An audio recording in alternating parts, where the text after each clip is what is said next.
Və bir də əgər mən bugün səndən xoşum gəlmir, deyirəm ki, bu bidətçidir, ona salam vermə. Sabah sən də deyəcəksən ki, mənə xoşum gəlmir, mənə salam vermə. Beləliklə də kim kimdən xoşu gəlmir, deyəcək ona salam verməsin. Halbuki bu şəriətdə belə qayda qanun yoxdur. Bidətdən çəkindirmək də mühüm məsələlərdəndir. Və sadəcə bidətdən çəkindirəndə və ya bidətçidən çəkindirəndə qəsd olmalı, Allah rızası üçün, Allah üçün və elmlə. Aydındır. Yəni, tutaq ki, mənim səndən xoşum gəlmir. Qutardı, sən bidətçisən.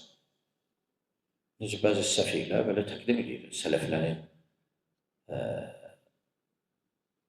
bəzi bidətçilərdən, hizmlərdən çəkindirməklərinə deyirlər ki, gör ki, dünya mənfəətinə görədir.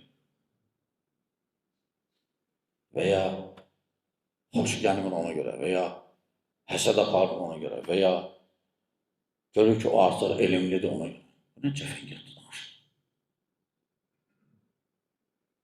Təbii deyil, onu Allah rızasına görə ixlasla və elmi əsaslarla, zənnlə yox. Zənnlə hökm verilməz. Və həmçinin, qardaşlar, necə qeyd etdiyim məsələ mövzu böyükdür.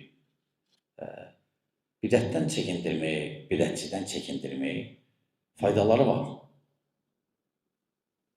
Bidətçidən çəkindirmək faydaları ən birinci çəkindirən üçün.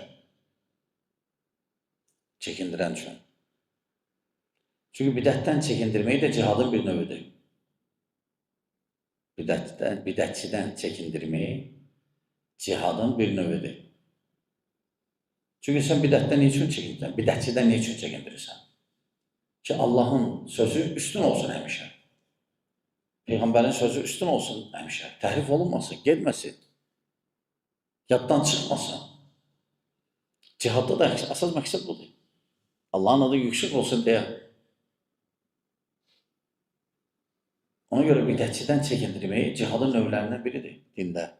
Və həmçinin sənin boynunda olan vacib bir məsələni əda edirsən. O da əmr bil məruf və nəhy anil munkar.